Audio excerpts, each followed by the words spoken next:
Welcome back. We got some unexpected news from Larian Studios today on everyone's favorite topic, character creation, and there's a lot to get into. I'm going to talk about the process of character creation, the confirmed early access races and sub-races, it gets really good, the confirmed classes, and also briefly talk about the place where everyone spends eternity in, the appearance tab. Before we get started, I want to say thank you to a recent YouTube channel member, Nicholas Holbrook, as well as some recent channel members, Salamander, Pete, and Wesley. Thank you guys so much. If you end up enjoying this video, please subscribe. This is like my 80-second Baldur's Gate 3 video up to this point. I don't plan on slowing down anytime soon. Links to my Twitter and my Discord server will be below. Let's get right into it.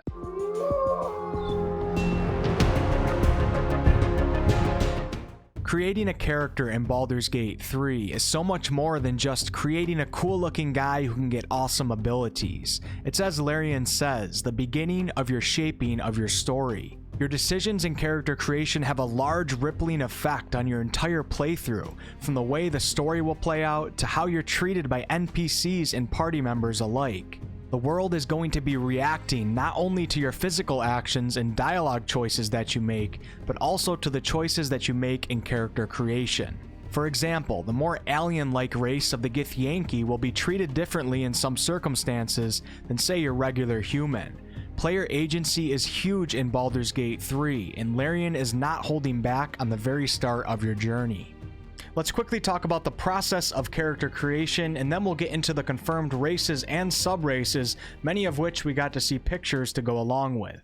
In character creation, you will start off choosing a race, sub-race, background, and class. For some classes specifically, you'll also be choosing your subclass, and possibly even the deity that you wish to represent. After those choices have been made, you'll get into assigning points to your 6 abilities: strength, dexterity, constitution, intelligence, wisdom, and charisma. And then you'll choose some of the various skills in the game that you want to be proficient in, such as stealth, perception, intimidation, animal handling, and much more. Larian has stated that character creation in Baldur's Gate 3 features photorealistic fantasy races based on 3D scans of actors and models, blemishes and all. I'm not really sure what happened to my application to be the 3D model representation for human barbarians. It must have gotten lost in the mail. Larian spent a lot of time selecting, scanning, and molding scans of real humans to become the base heads for character creation. And I have to say, it's looking really good. 40 people of all different ages and ethnicities were scanned and turned into approximately 150 unique heads that you will be choosing from across the 16 races and sub-races that will be in the start of early access. When scouting for these models, Larian focused on features that would fit their fantasy races, and looked for faces that either had something unique about them or were very versatile to fit different characters. Alright, now on to the good stuff, the races and sub-races that we get to choose at the start of early access. Please absorb that I'm saying early access, and the start of early access to be exact, for there will be more races added as time goes on. We already knew of some of these races, but now we got to see all of the available sub-races, and it's really interesting. Up first is the Githyanki race, and you'll also notice on the right that we got some new information about the Ranger class. I'll save that for a video this weekend. The Githyanki are peerless warriors from the astral plane, known for their legendary silver blades and red dragon mounts. They seek the total destruction of mind flayers, whose ancient empire enslaved the Githyanki for millennia.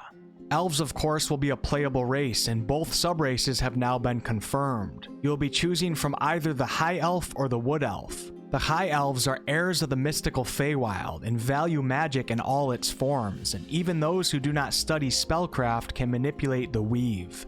The Wood Elves spend their reclusive lives in Faerun's forests. Decades of training in archery and camouflage are enhanced by otherworldly swiftness. Playing as a drow will come with 2 sub-race choices, the Seldarine drow and the Lothsworn drow. I'm really excited to see this, and now it really makes sense as to why Larian didn't put drow under the subrace of elves, and instead gave them their own category. The Seldarine drow can be found seeking allies from all over Faerun, aiming to settle their conflict with Lolth and each other by any means necessary. The Lothsworn drow were raised by Lolth's cult in the city of Menzoberranzan. These drow extol the virtues of their corrupt and merciless goddess.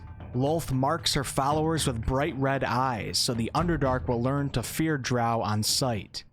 Half-elves got 3 subraces to go along with them: the high half-elf, the wood half-elf, and the drow half-elf. For high half-elves, a touch of the Feywild remains in their bloodlines, and even those untrained in magic possess a hint of wild power. Wood half-elves are like their wood elf parents and have a quickened stride and an eye for stealth, yet many break away from isolation in Faerun's forest to explore the rest of the realms. For drow half-elf, most of them result from liaisons between the Seldarine drow and surfacers. While half-drow inherit a few magical gifts, they aren't usually raised in the Underdark.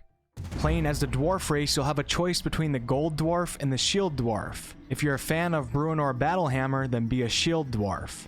Gold dwarves are known for their confidence and keen intuition. The culture of their deep kingdom values family, ritual, and fine craftsmanship. Shield dwarves survived a long fall from grace, surrendering many of their ancient kingdoms in wars with goblins and orcs. These losses have led to a cynical mindset, yet shield dwarves will endure anything to restore their ancestral homelands.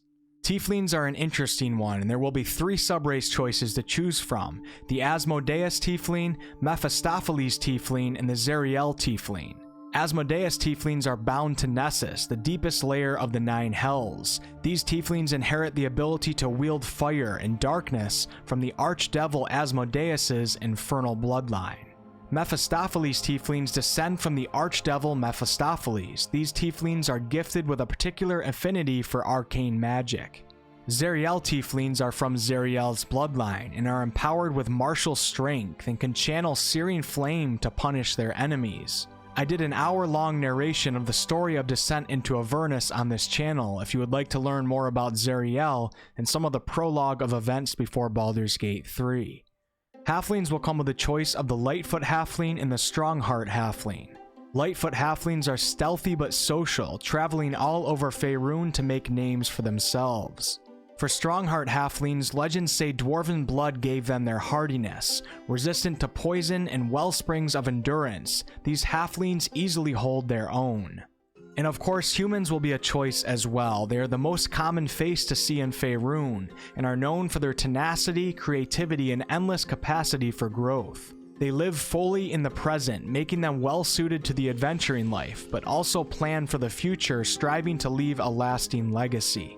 Really good stuff right there, and a lot of fun sounding subraces. I can't wait to try them all. In the future, I will do more videos breaking down races and subraces individually.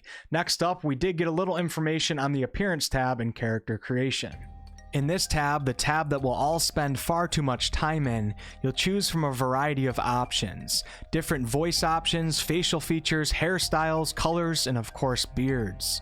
For the hair and eye color specifically, there will be multiple canon options, but you don't have to go with them. To finish up your beautiful or terrifying creation, you can't forget to add things that will make you look better than you do naturally: tattoos and makeup. Of course, different races will have different options than others, but some of the sub-races will also offer unique appearances. To say the least, there's going to be a lot of variety in this game. And last up are the classes. This is all now completely confirmed information. Let's quickly go over them. There will be 6 options to choose from at the start of early access: Cleric, Fighter, Ranger, Rogue, Warlock, and Wizard. Once again, don't flip out, this is only the start of early access, and they basically confirm that we're going to have at least 6 other classes to choose from.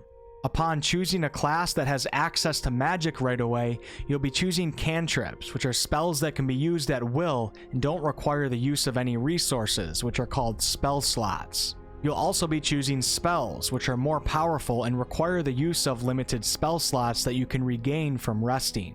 Just like with your racial choice of a class will bring about unique role-playing opportunities in your playthrough. An NPC might recognize your unique abilities and react differently depending on which class you are playing.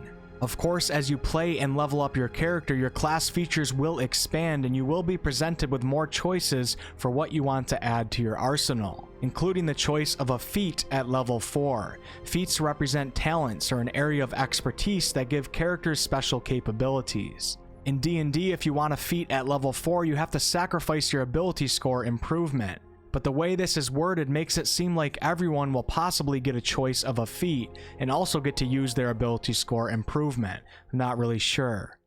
And that's it for today's video. I'm going to be pulling a double YouTube shift today, so I should hopefully have another video scheduled for tomorrow.